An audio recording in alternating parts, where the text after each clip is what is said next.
Lanjutkan untuk kewarganegaraan ya, bab 8. Ini bagaimana dinamika historis dan urgensi wawasan Nusantara sebagai konsepsi dan pandangan kolektif kebangsaan Indonesia dalam konteks pergaulan dunia.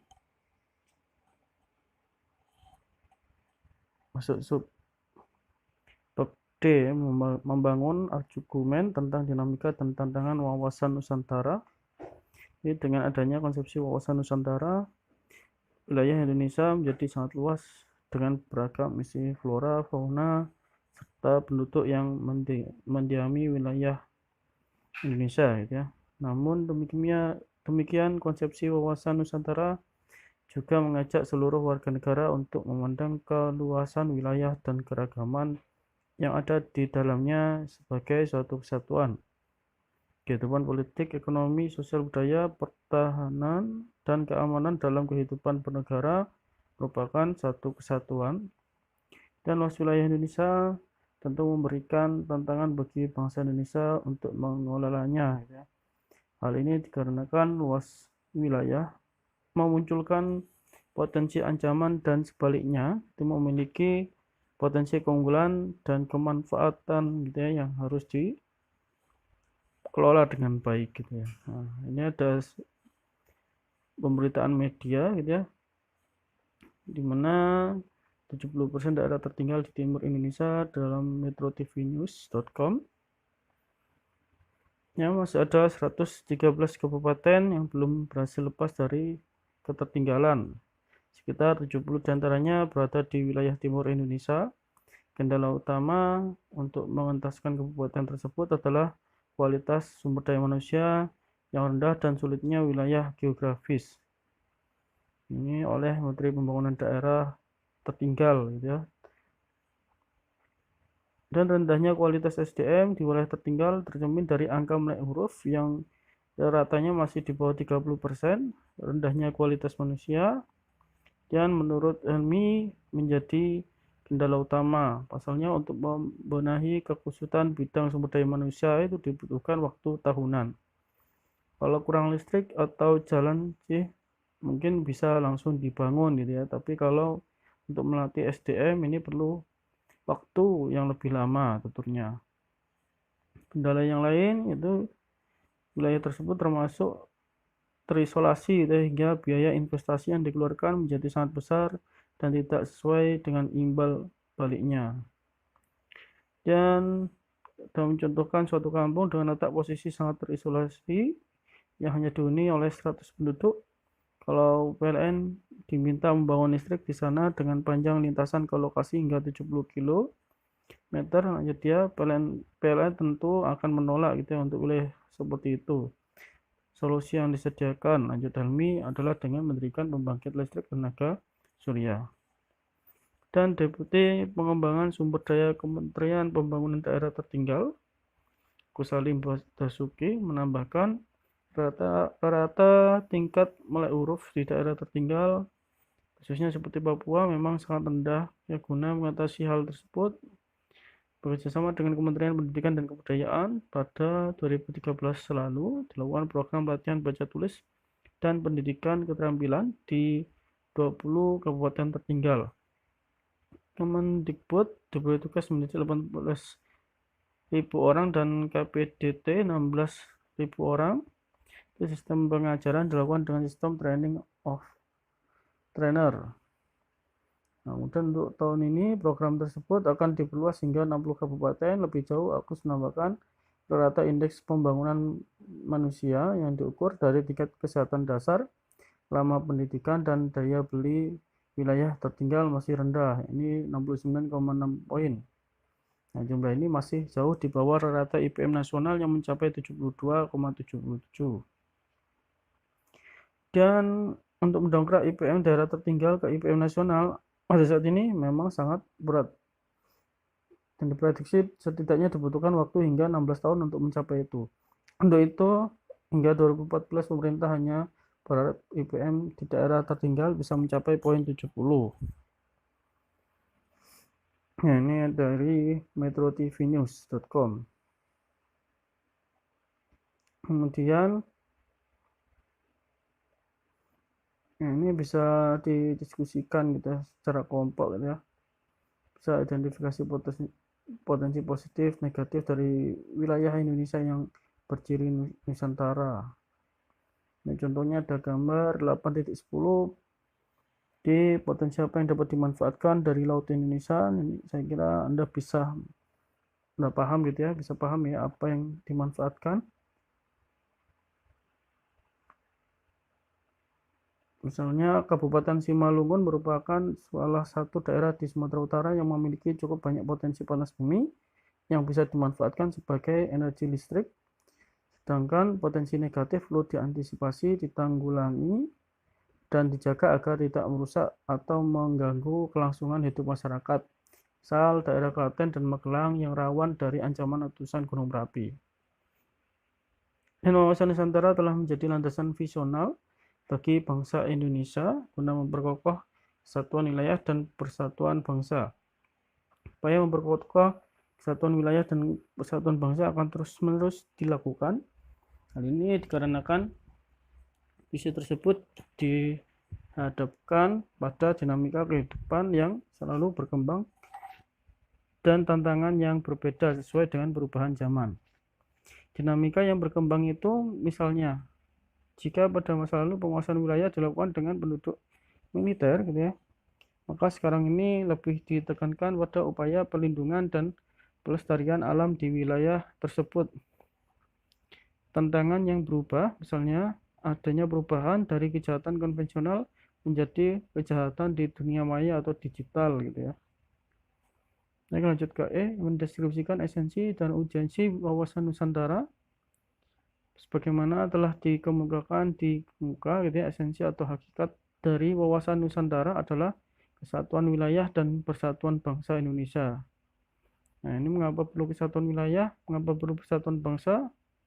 Nah, sebelumnya Anda telah mengkaji bahwa sejarah munculnya wawasan Nusantara adalah kebutuhan akan kesatuan atau keutuhan wilayah Indonesia yang terbentang dari Sabang sampai Merauke. Ya, wilayah itu harus merupakan satu kesatuan, tidak lagi terpisah-pisah oleh adanya lautan bebas.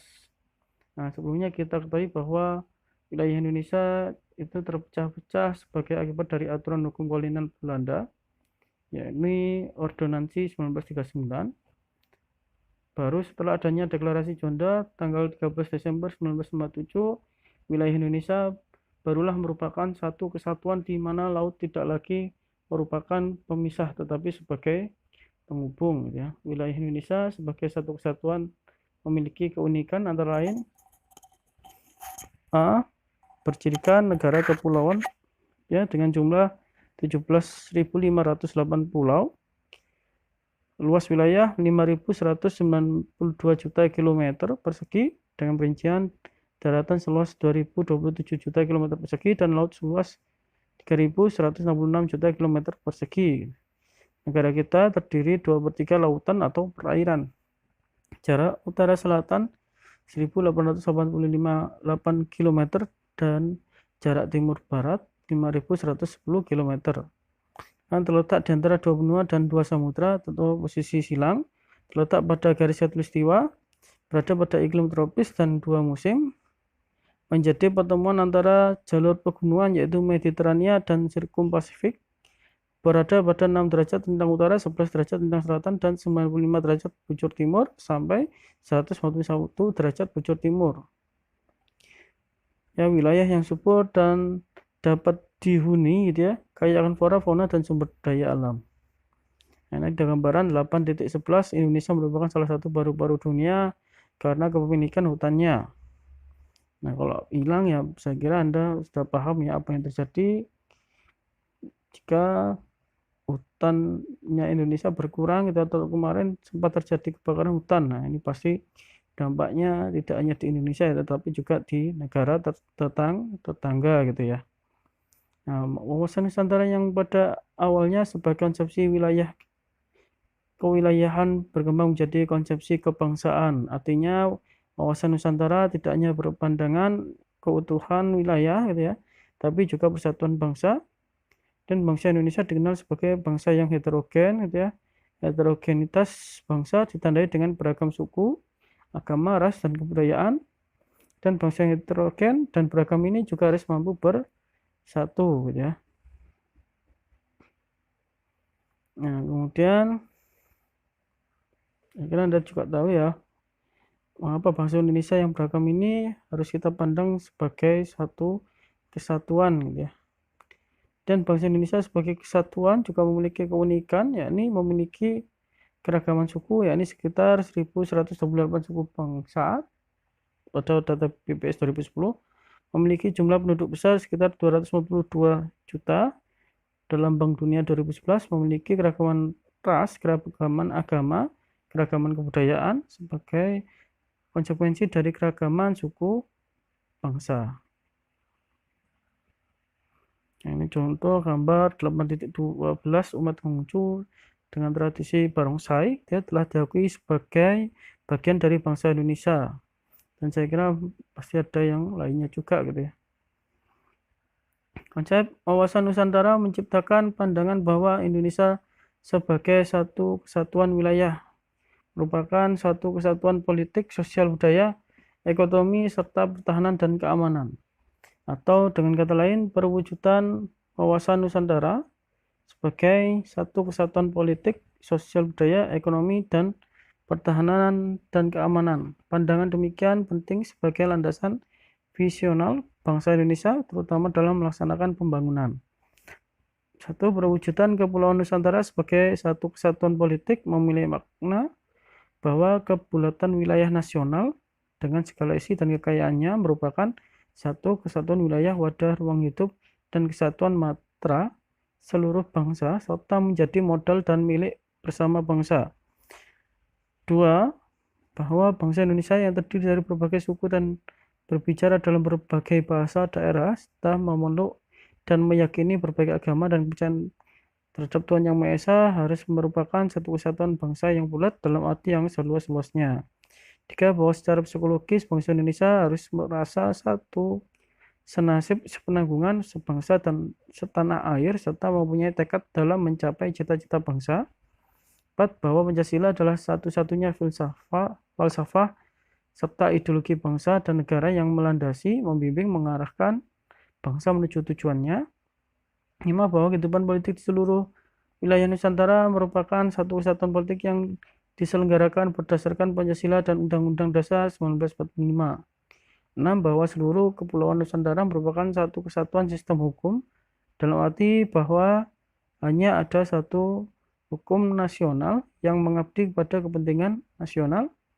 7, bahwa bangsa Indonesia yang hidup berdampingan dengan bangsa lain ikut menciptakan ketertiban dunia yang berdasarkan kemerdekaan, perdamaian abadi, dan keadilan sosial melalui politik luar negeri, bebas aktif, serta diabdikan pada kepentingan nasional.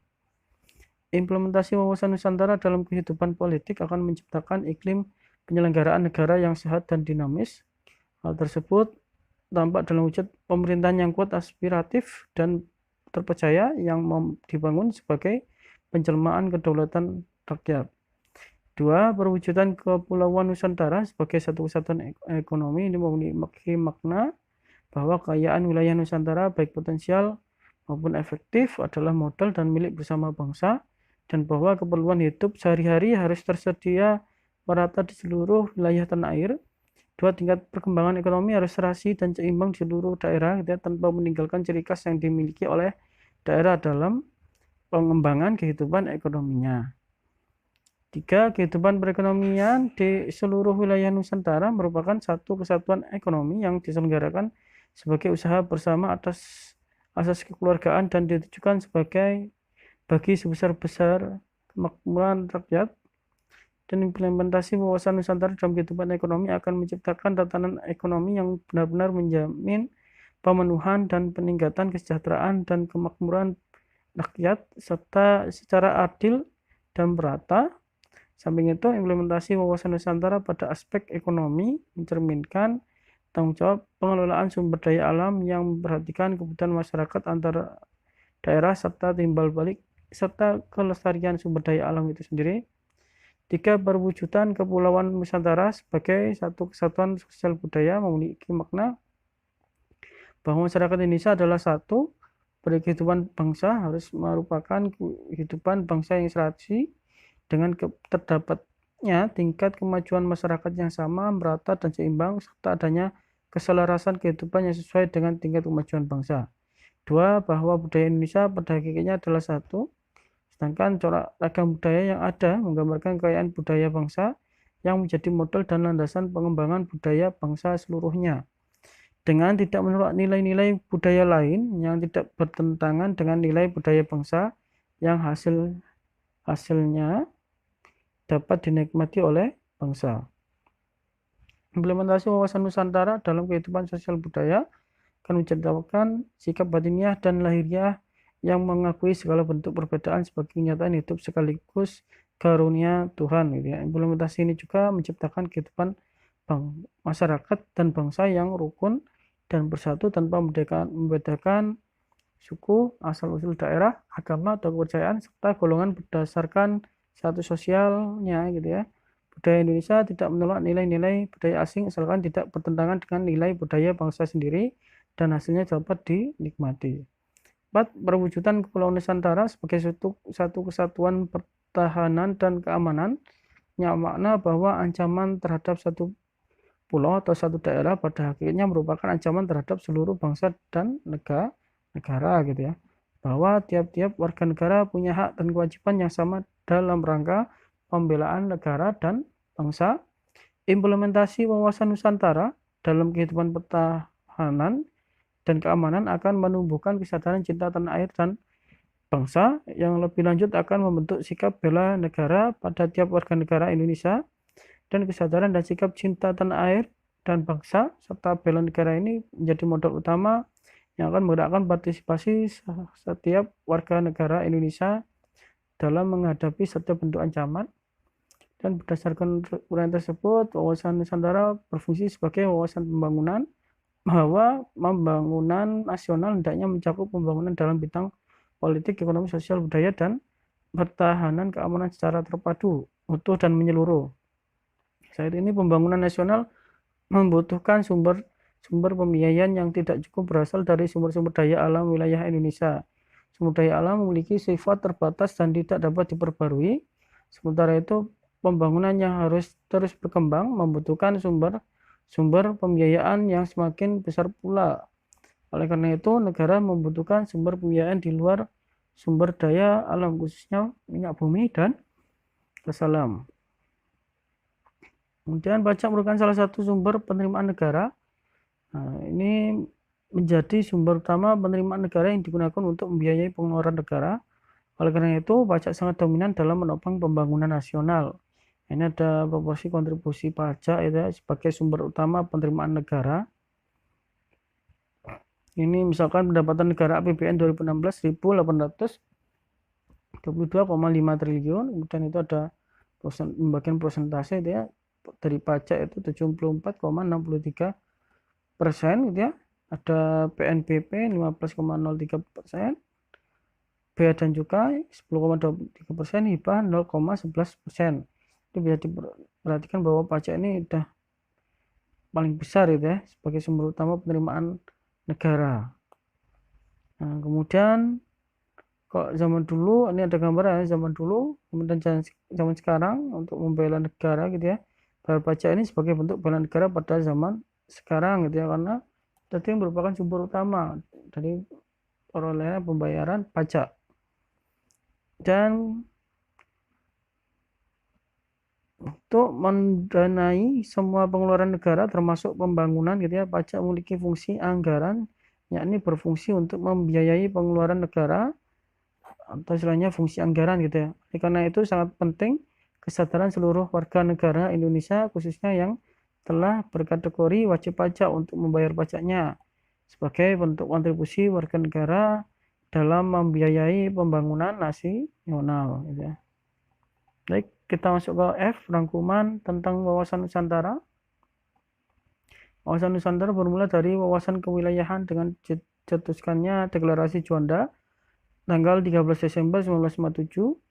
Inti dari deklarasi itu adalah segala perairan di sekitar, di antara, dan yang menghubungkan pulau-pulau yang termasuk negara Indonesia dengan tidak memandang luas atau lebarnya adalah bagian-bagian yang wajar daripada wilayah daratan negara Indonesia.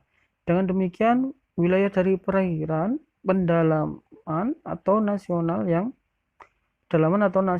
berada di bawah kedaulatan mutlak milik negara Indonesia. Dan kedua, keluarnya Deklarasi Juanda 1947 membuat wilayah Indonesia sebagai satu kesatuan wilayah. Laut bukan lagi pemisah gitu ya, tetapi laut sebagai penghubung pulau-pulau Indonesia gitu ya. Ini konsep ideologinya ya, gitu ya, prinsipnya ya. Melalui perjuangan di forum internasional, Indonesia akhirnya diterima sebagai negara kepulauan berdasarkan hasil keputusan Konvensi Perserikatan Bangsa-Bangsa tentang Hukum Laut atau UNCLOS tahun 1982. Kemudian pertambahan luas wilayah Indonesia sebagai satu kesatuan memberikan potensi keunggulan positif yang dapat dimanfaatkan untuk meningkatkan kesejahteraan. Namun demikian juga mengundang potensi negatif yang bisa mengancam keutuhan bangsa dan wilayahnya gitu ya. Berarti kita harus memahami, mengenali gitu ya, apa keunggulan positif sehingga harus bisa memanfaatkan sebaik mungkin gitu ya. Dan juga kita juga harus paham apa yang jadi potensi negatifnya gitu ya. Jadi kita harus bisa meminimalisir potensi negatif yang akan terjadi gitu ya. Dan 4, wawasan Nusantara sebagai konsepsi kewilayahan selanjutnya dikembangkan sebagai konsepsi politik kenegaraan sebagai cara pandang bangsa Indonesia terhadap diri dan lingkungan tempat tinggalnya sebagai satu kesatuan wilayah dan persatuan bangsa gitu ya. Dan esensi dari wawasan Nusantara adalah kesatuan atau keutuhan wilayah dan persatuan bangsa yang mencakup di dalamnya pandangan akan satu kesatuan politik, ekonomi, sosial, budaya, dan pertahanan keamanan gitu ya. Wawasan Nusantara merupakan perwujudan dari sila 3 Pancasila, yakni Persatuan Indonesia. Rumusan wawasan Nusantara termuat pada naskah GBHN 1973 sampai 1998 dan dalam pasal 25A Undang-Undang Dasar NRI 1945. Dan menurut pasal 25A Undang-Undang NRI 1945, Indonesia dijelaskan dari aspek kewilayahannya gitu ya, merupakan sebuah negara kepulauan yang berciri Nusantara. Dasar pasal 25A Undang-Undang Dasar NRI 1945 ini pula gitu ya, bangsa Indonesia menunjukkan komitmennya untuk mengakui pentingnya wilayah sebagai salah satu unsur negara sekaligus ruang hidup atau Lebensraum bagi bangsa Indonesia yang telah bernegara gitu ya. Ketentuan ini juga mengukuhkan kedaulatan wilayah NKRI di tengah potensi perubahan batas geografis sebuah negara akibat gerakan separatisme, sengketa, perbatasan antar negara dan pendudukan oleh negara asing.